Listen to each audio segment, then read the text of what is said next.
Yeah, so it's my pleasure to introduce Mattias Nau.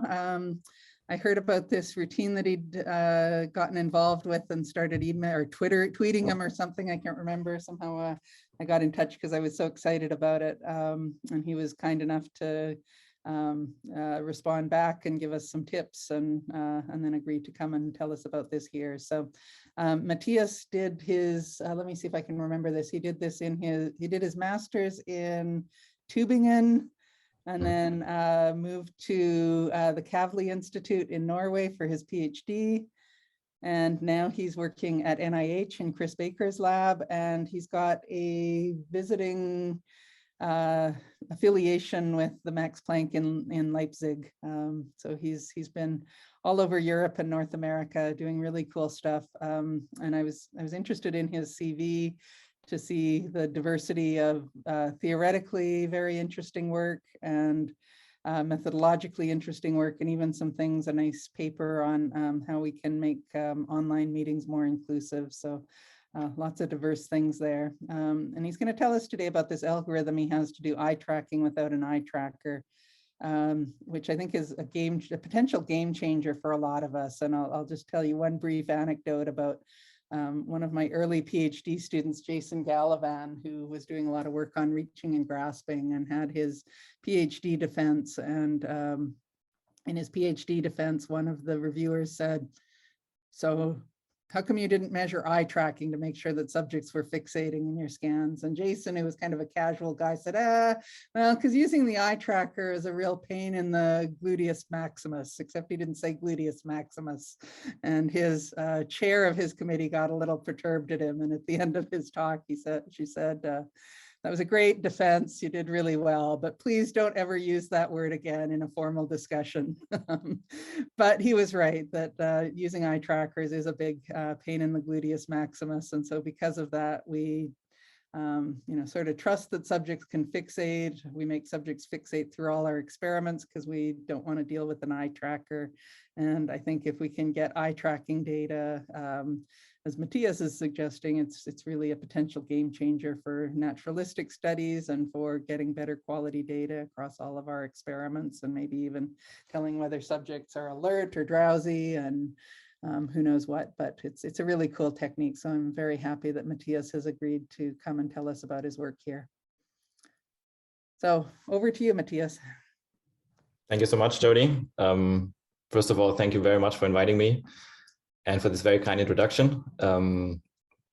This is such a wonderful group of people, and much of what you do really inspires me and my work. So for me, it's a real honor to be invited today and to be speaking to you today. Usually my work focuses on the links between human vision, viewing behavior, and memory. But today, as you pointed out, we're going to talk about a method that I recently co-developed. And that method we call DeepMReye. I'm going to share my screen now. Can you see the screen? Looks good. Good. So DeepMReye is a magnetic resonance-based eye tracking framework based on a convolutional neural network. And you can use it to reconstruct viewing behavior from the MR signal of the eyeballs without a camera. And this works even in existing data and potentially when the eyes are closed. My hope is that by the end of this talk, you will not only want to do eye tracking in your research, but also that you know a free and simple way of doing it. So this work is a team effort with two joint first authors. This is Markus, Frey, and myself. And because contributions sometimes don't map well onto a linear authorship, it's also shared senior authorship with Doeller, who's the PI of the group. So I want to start by asking, why would fMRI researchers even care about eye tracking? And I think there are many reasons. So one is viewing behavior is simply interesting, and that is because it's an expression of our thoughts, goals, and memories.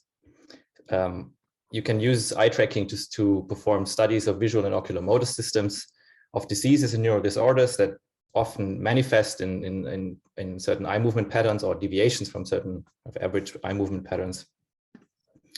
You can hope with eye tracking to build better task-based models for your fMRI analysis. And it's simply a powerful behavioral readout during scanning that you're otherwise lacking or missing, and you're missing out on it. And this behavioral readout can have a lot of insights into human cognition and health, simply because it's a readout of how people solve your task. And I think this is very powerful. So I would say there are a lot of reasons to care about eye tracking. However, even if you don't care about any of this, I would argue you might still want to do eye tracking. And that is because eye movements are also associated with all sorts of confounds and artifacts in fMRI research. Most importantly, if viewing behavior differs between experimental conditions, let's say you're scanning houses versus faces and you have a difference in average eye movement amplitude or so between these conditions, how would you even hope to interpret the differences in brain activity you see? Is it because this brain area responds to houses more than to faces, or is it because there was a difference in eye movements and that explains the result? So the interpretation is really tricky sometimes. In addition, even if you use fixation task, which is quite common, it does put an artificial constraint on a quite prominent behavior that we usually express. And even if you did that, even if you make people fixate at a fixation dot, you may want to monitor if they actually follow the task instructions. So even then you might want to do eye tracking. In addition, eye movements are often associated with certain imaging artifacts, and especially for multiband, so they can spread across the slice, and with multiband scanning, even across multiple slices. So you may actually end up having imaging artifacts in the data far away from the eyeballs where you would not expect it to have those. And then finally, with eye tracking data and fMRI, you could hope to just simply clean up your data better, for example, in a nuisance regression model. So I think there are many reasons why fMRI researchers should care about eye tracking. There are MR compatible cameras out there and they are fantastic. So I really recommend using one if you can, in any case. There are many available options. These are a few.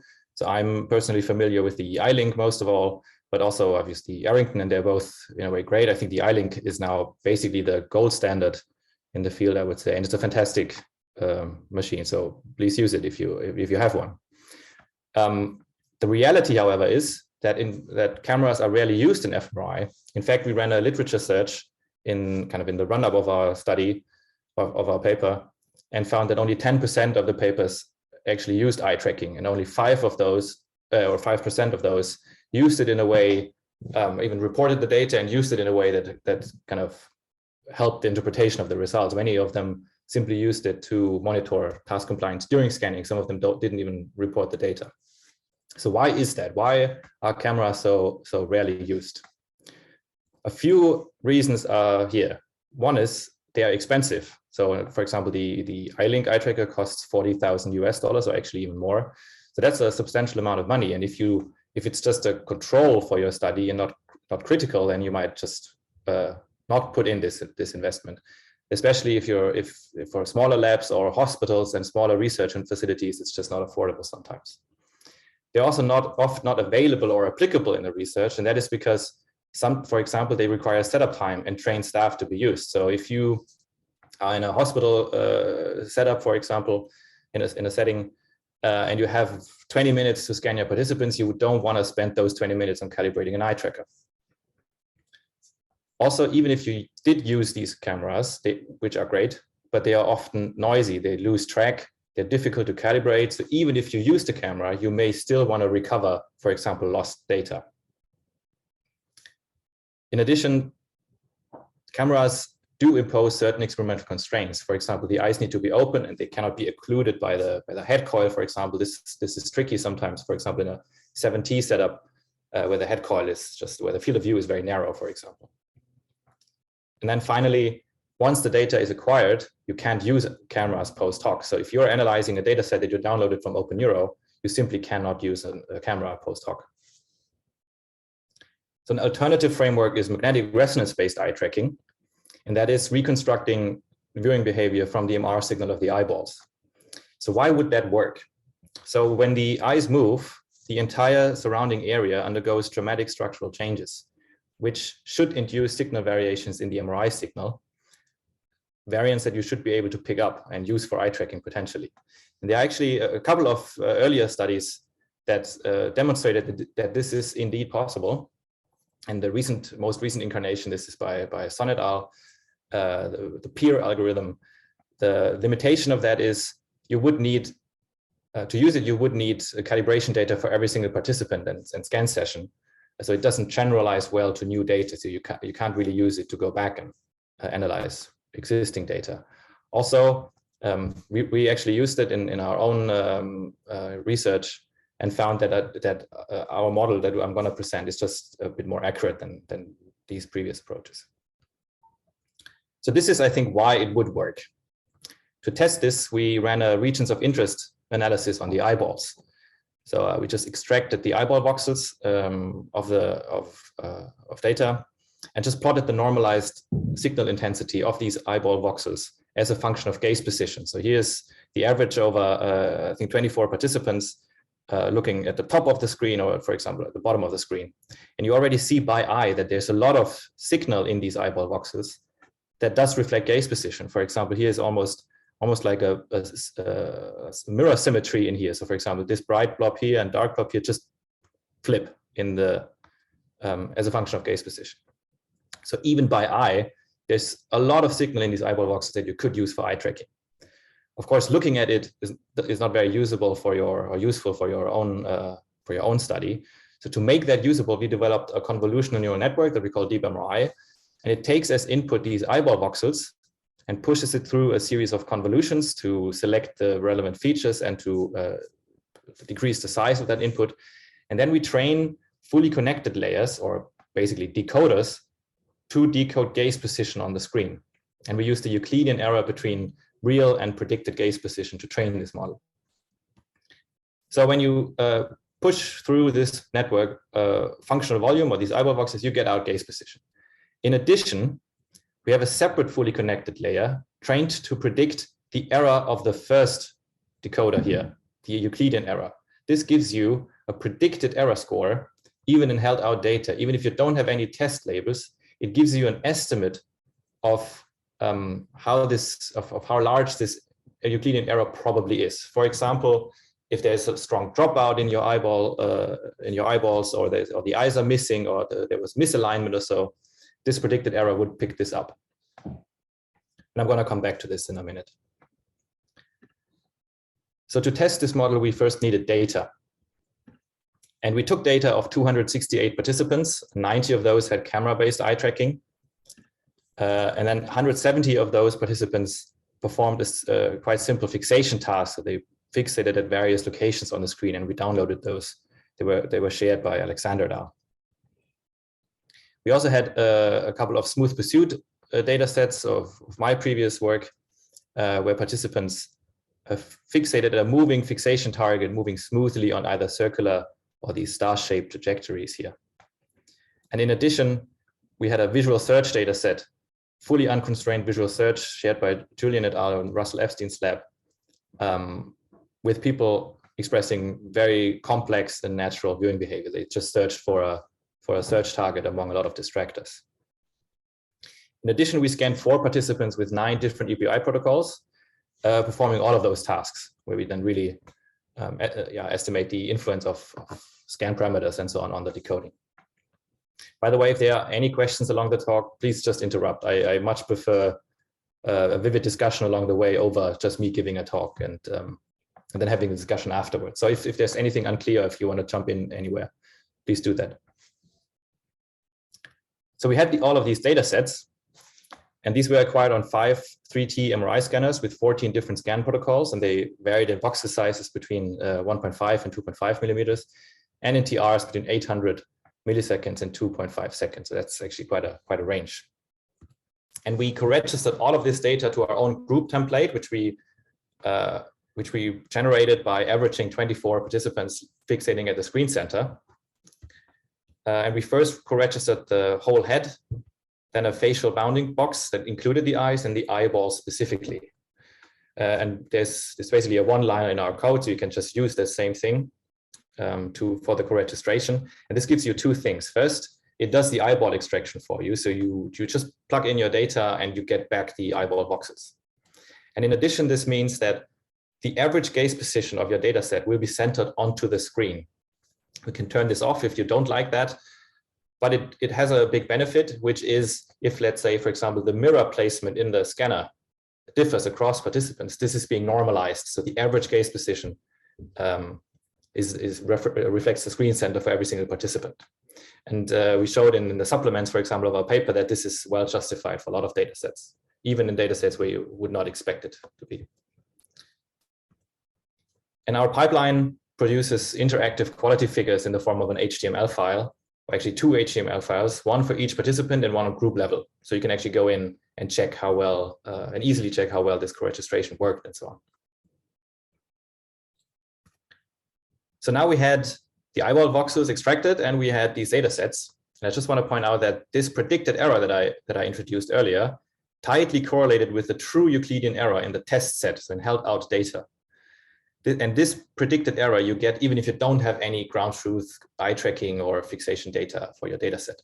This means that you can use this predicted error to filter out or account for outlier participants, for example. You can say, oh, the model thought that those participants, the data of those participants looked funky. So you can either go back and see what is funky about these data, maybe the registration didn't work or so, or you can choose to exclude those or add a covariate to your group level, for example. And this was true for all of the data sets that we tested.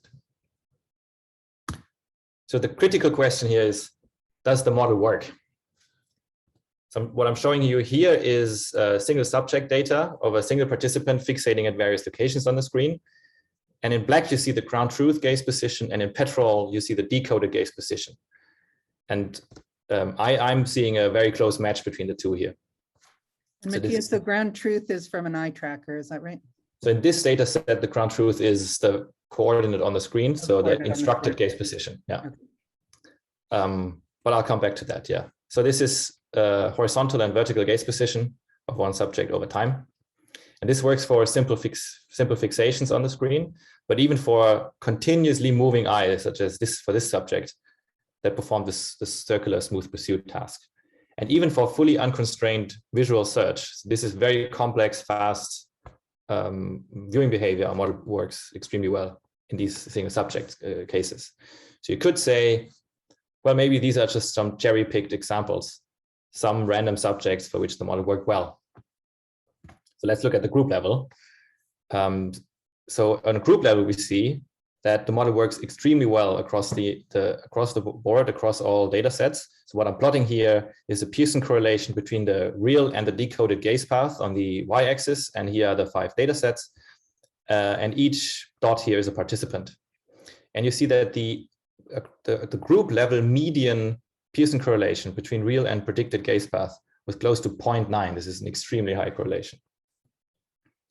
And we also computed other performance scores for our model, for example, such as explained variance, and even the Euclidean error between real and predicted gaze path is close to 1.14 degree visual angle. So this is the median across the entire group. So this is, I think this is an extremely good precision or accuracy.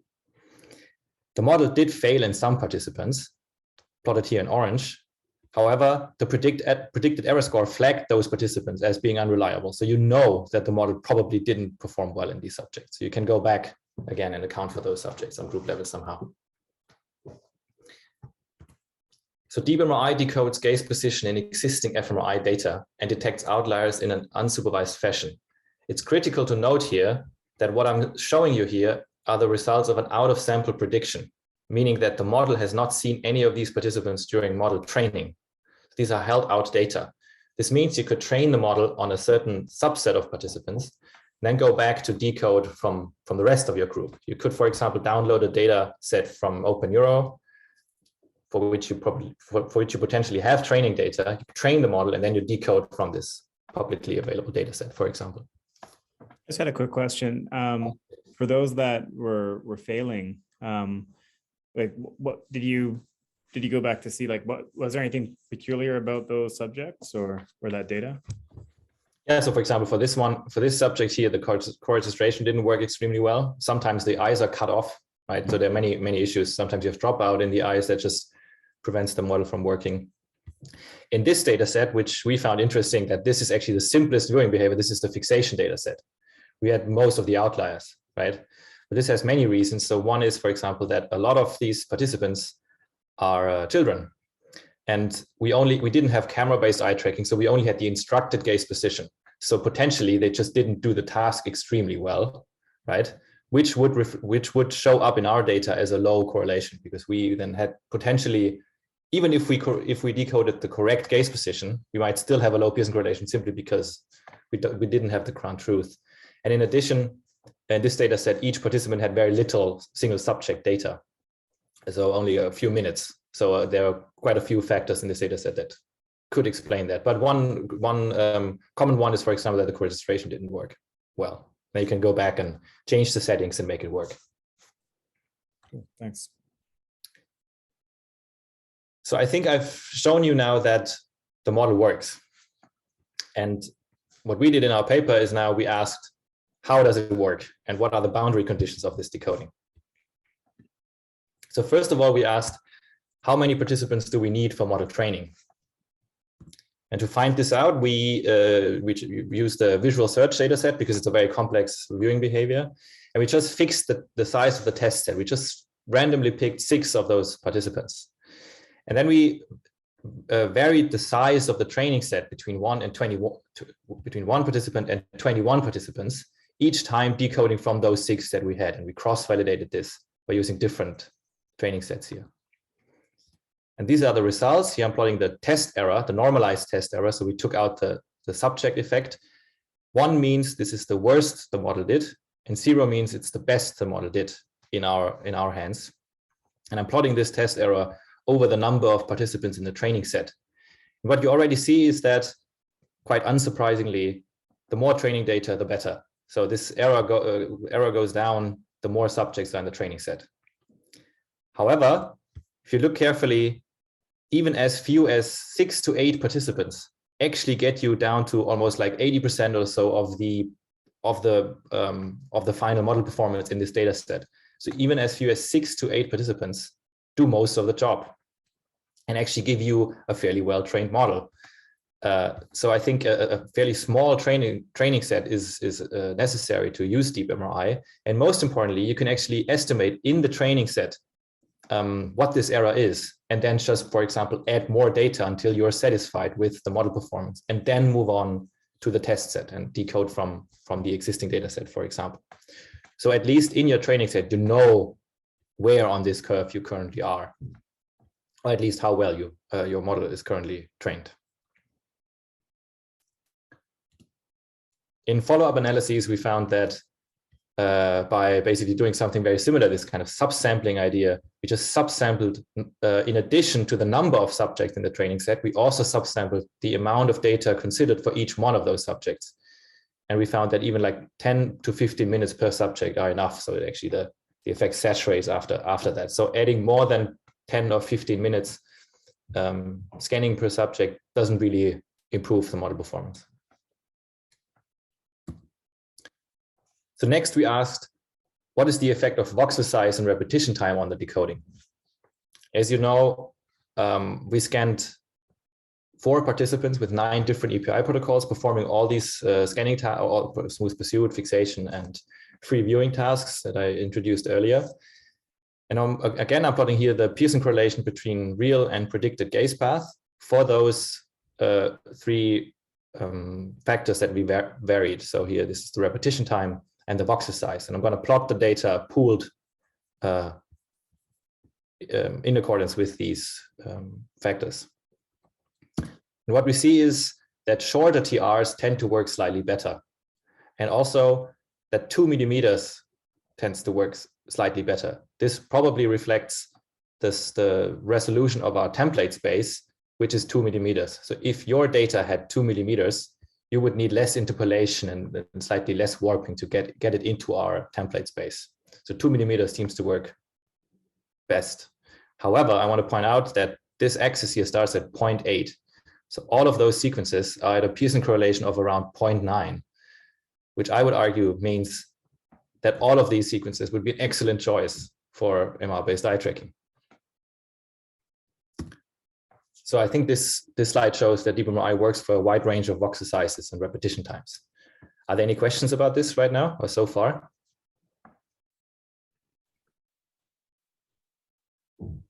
I had a quick question actually for the Yeah. previous slide when you're talking about the 10 to 15 minute is that sort of total scan time, or is that, so if someone had like 3 5-minute runs, would that be enough, or does it need to be like a single 10-minute?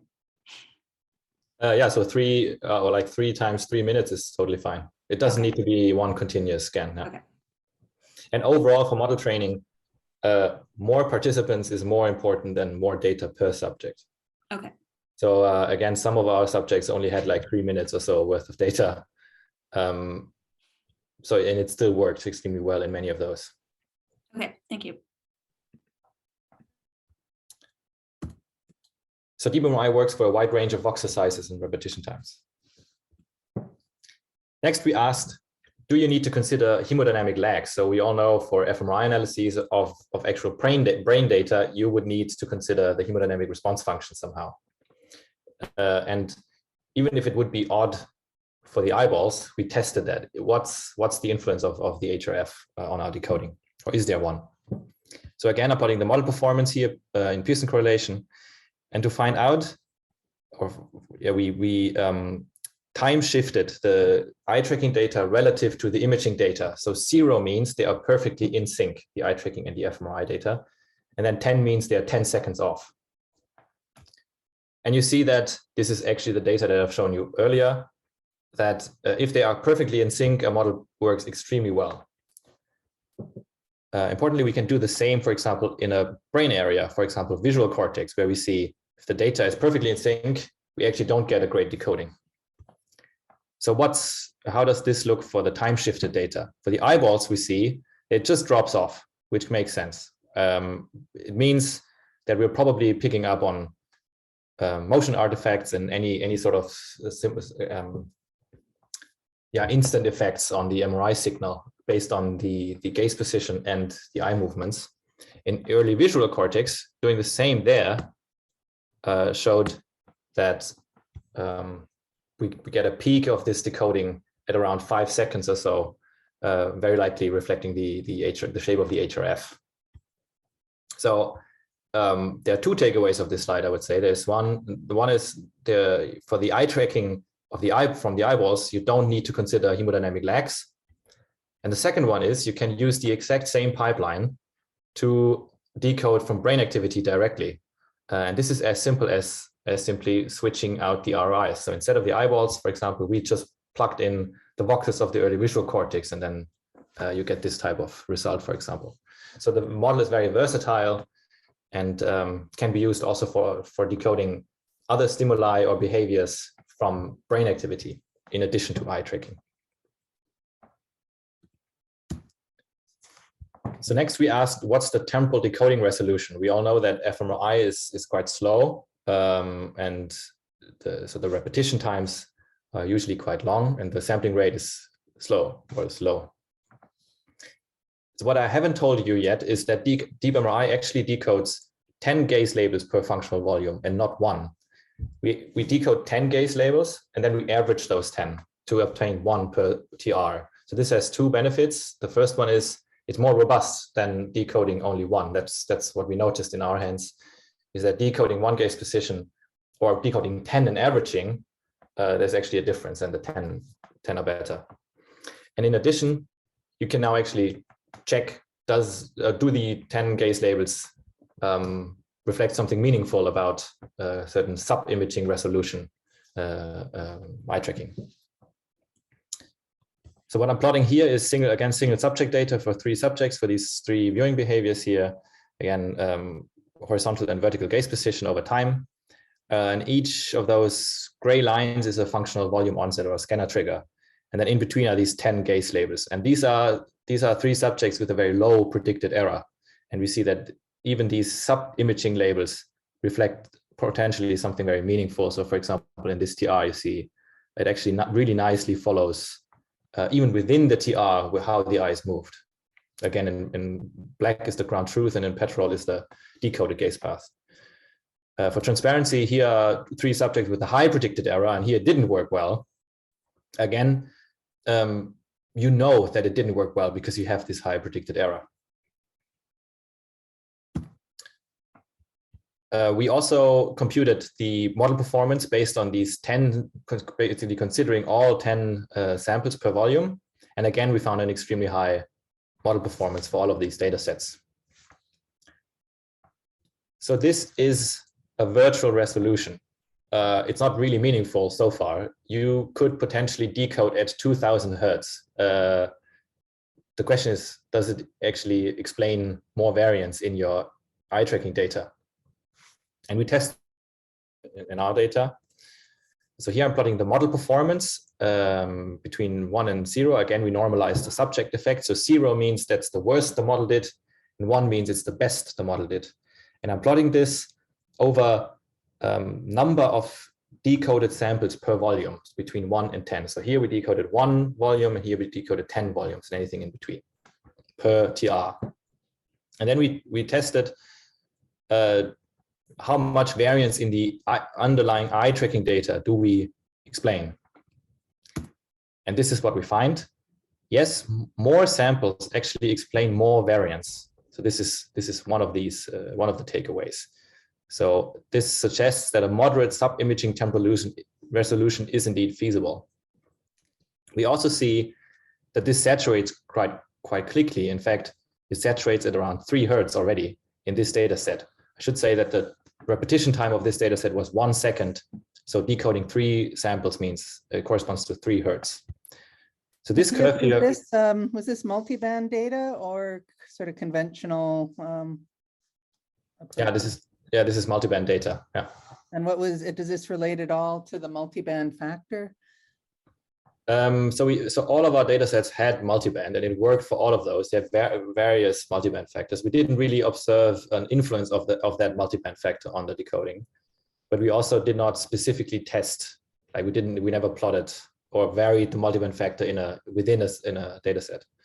But that's a good point. We have not done that. But the multiband helps, of course, because then the eyeballs are basically at every single time point at each slice time. The eyeballs are at least on some of the slices. So that does help probably. But it has a certain influence. So this curve saturated at 3 Hertz. And if you think about it, first we thought, oh, this is quite a low resolution. But if you think about it, it's actually quite interesting because this is exactly the average visual search fixation frequency. So humans simply perform around 3 fixations per second, meaning that as few as 3 points explain almost all explainable variance in these 3 fixations. So basically adding 2000 points around 3 different fixation points doesn't explain much more variance. It would just explain the jitter around those 3 points. And this is exactly what we see in our model, that this curve saturates at 3 Hertz, which corresponds to the visual search fixation frequency. We think that the effective resolution likely depends on the repetition time. Of course, if you had a repetition time of 3 seconds, you might not end up at the same resolution as here now, as we do here in this data set. And it probably depends on the viewing behavior as well. So for example, if you only had 2 gaze positions that you're testing, then as few as 2 decoded points per TR might explain all the variance, for example. Whereas during free viewing, where you kind of facilitate more fixations per second, maybe this curve is a bit more shallow, so it saturates later. Importantly, again, this can be estimated in your training set. So at least you know how much variance you're currently explaining with your sub-imaging labels. So you can estimate that. And I recommend you doing that. So if you're using the sub-TR model, estimate the effective resolution. Are there more questions about this right now? You can always come back in the end as well, of course.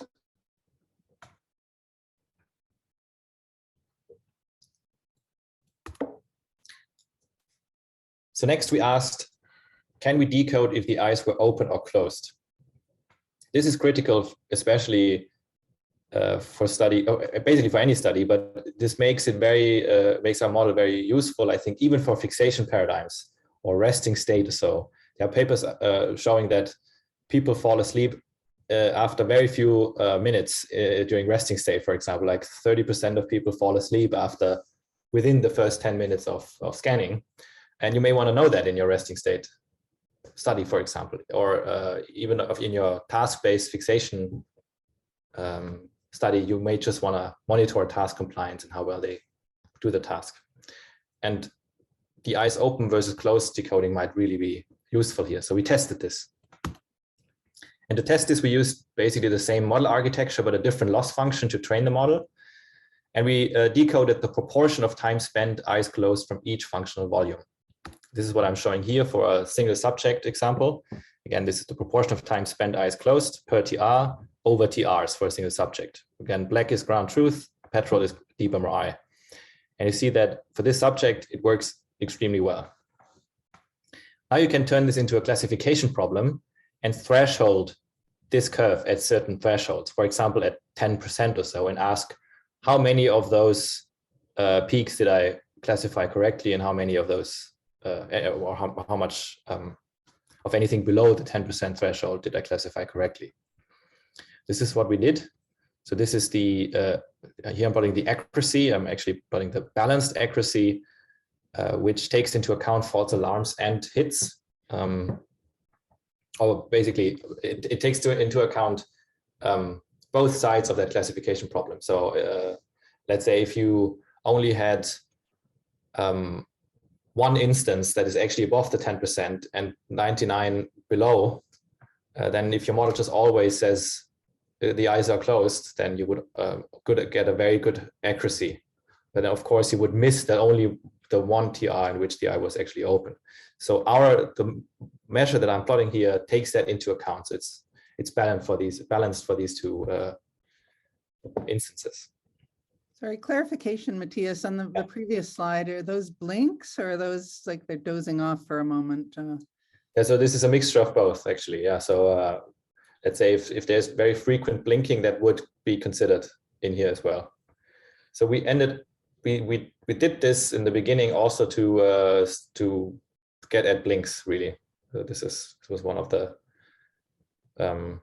main intentions behind this. But then we noticed, oh, actually, knowing whether the eyes are closed altogether for the entire TR is also very critical to know, of course. But yes, so this is a mixture of drowsiness and blinking and so on. Thanks. So this is the accuracy of a model for a 10% threshold. And here I'm plotting the ROC curve, the true positive rate and the false positive rate. Again, so a random decoder would fall on this diagonal and a perfect decoder would follow basically this box function here. And ours really, our model works extremely well in these data, and the area under the curve is very close to 1. So we interpret this as saying DeepMReye can actually decode if the eyes were open or closed. And this is very useful, for example, to monitor task compliance, drowsiness, or potentially even blinking, as we just discussed.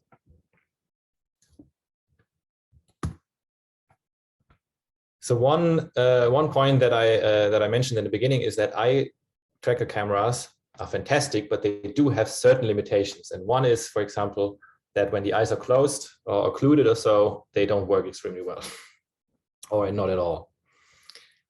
So we tested if DeepMReye can even go beyond camera-based eye tracking in certain settings.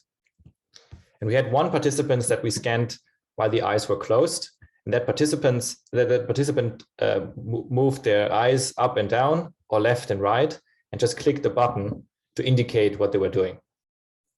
So we had the self-report of that subject, what they were doing, and we could decode while the eyes are closed. And I'm plotting here in 2D, again, vertical versus horizontal gaze position.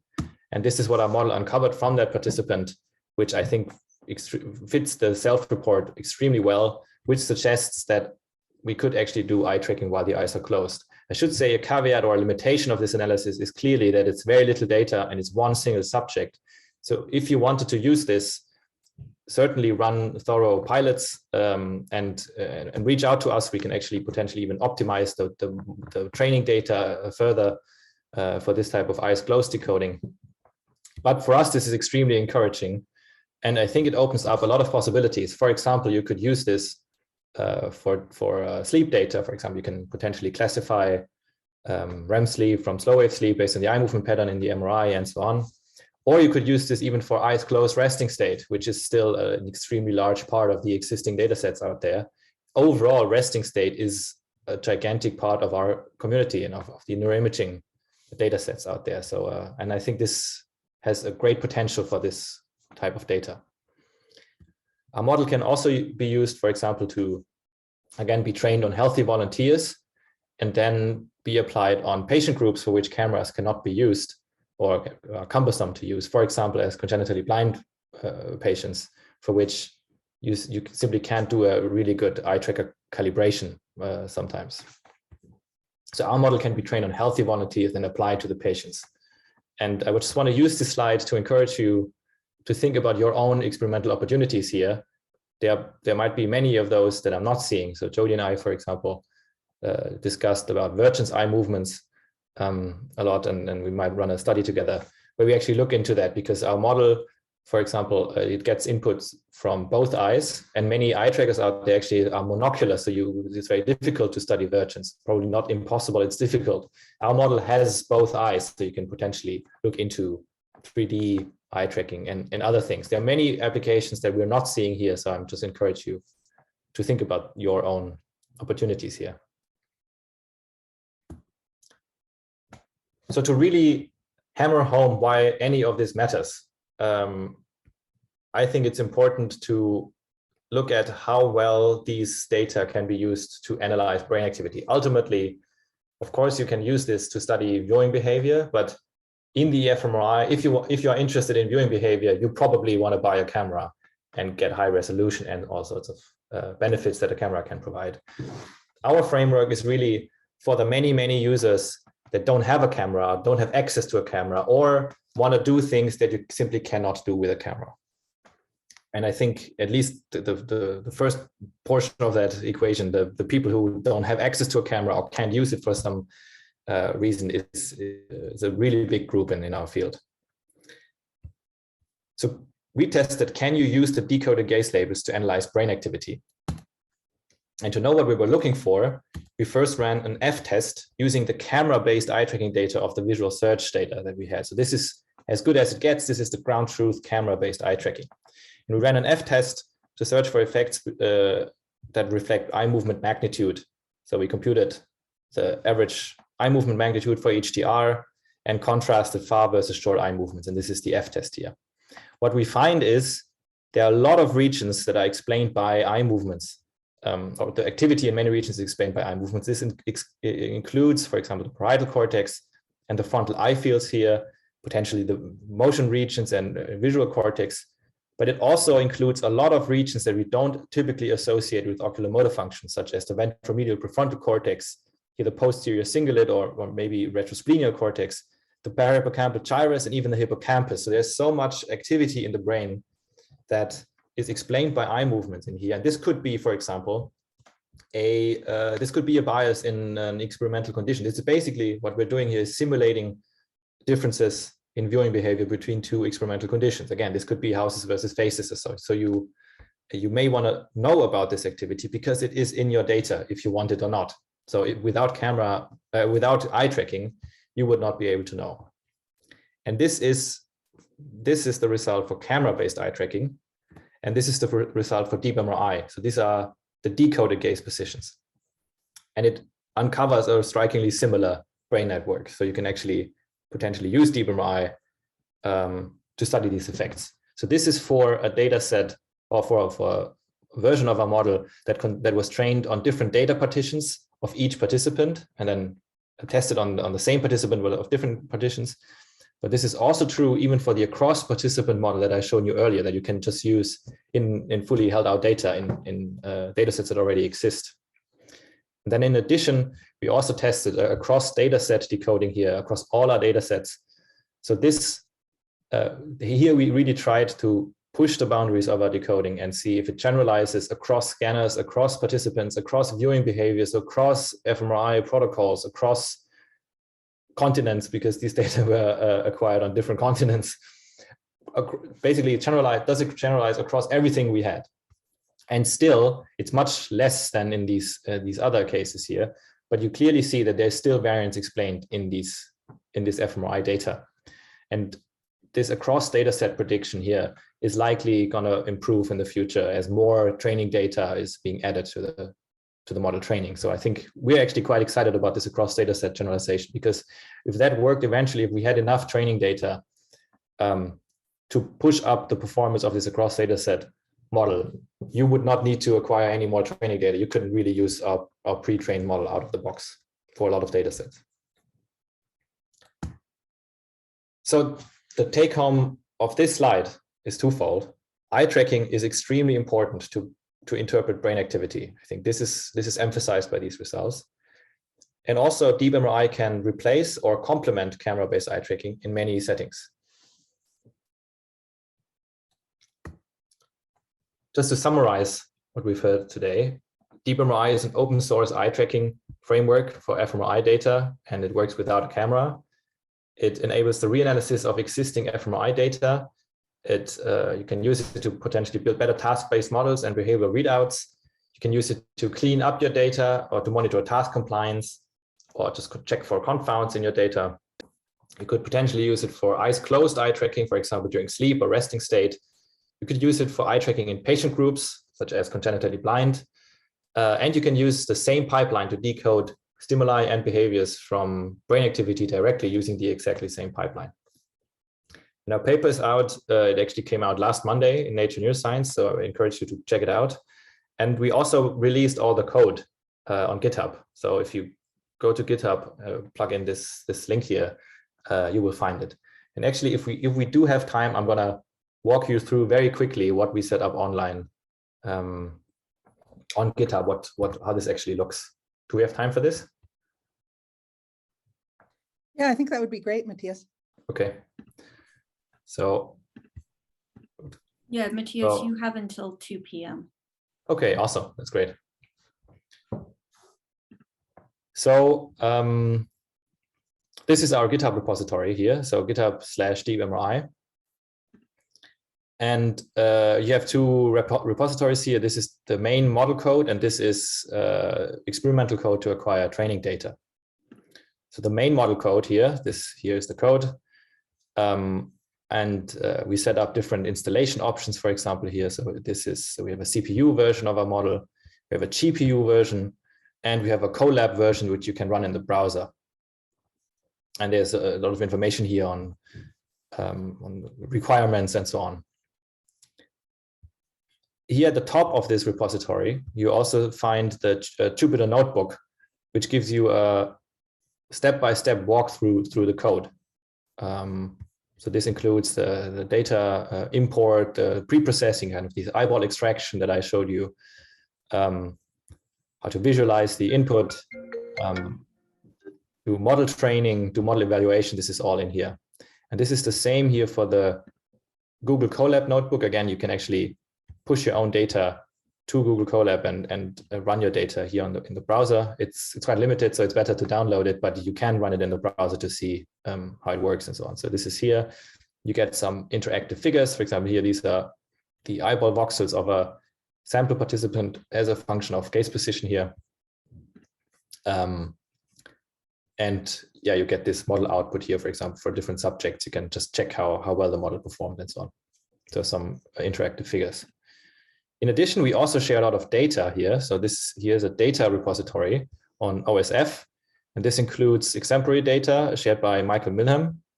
So this is this fixation data. It's just a very nice data set and simple viewing behavior that we could kind of hard code the gaze position for. So it makes it very easy to demonstrate. We also share pre-trained model weights. So you can you can download these and just run it on your data set.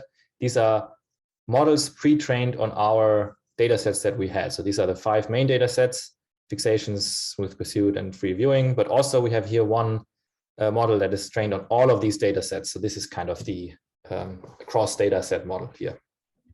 Then in addition, here's a lot of source data for all our figures. And this includes, for example, here, the whole brain eye movement maps that we showed. For example, here in the volumetric and the surface space, you could potentially use this as RIs in your study, and so on. Or just compare let's say you had a result that you find exciting and you want to see how it maps onto our results here with these eye movement analyses, you can just download this and superimpose it. And then finally, we also set up a user documentation online on Slide. So here we have user recommendations with these different model versions and a lot of other recommendations that I recommend you to check out if you want to use our model. And we have a frequently asked questions page. So here you could go in and say, oh, I'm interested in data acquisition. What's the effect of slice time or so? And yes, you find a lot of information here. We're gonna update this from time to time. So if you use it and you have questions, please just reach out to us and send us your questions so we can update this page. I think it's going to be useful for many others as well. And with that, I would like to close. Thank you very much for your attention. And I would like to thank the Doeller Lab and also my co-authors, Christian Doeller and Markus Frey, who I really want to emphasize that they did a lot of work here. I also want to thank Chris Baker and the lab. We don't have a good post-pandemic lab picture of the Baker Lab yet, so I use the NIH here as a replacement, but we should take a picture soon. And I want to thank everybody who shared data for this work to be possible, and our funders and our institutes, the Kavli Institute and the Max Planck Institute in Leipzig and Trondheim. So thank you very much. Open for questions, I would say. Thank you, Matthias. That's really cool stuff. Thank you.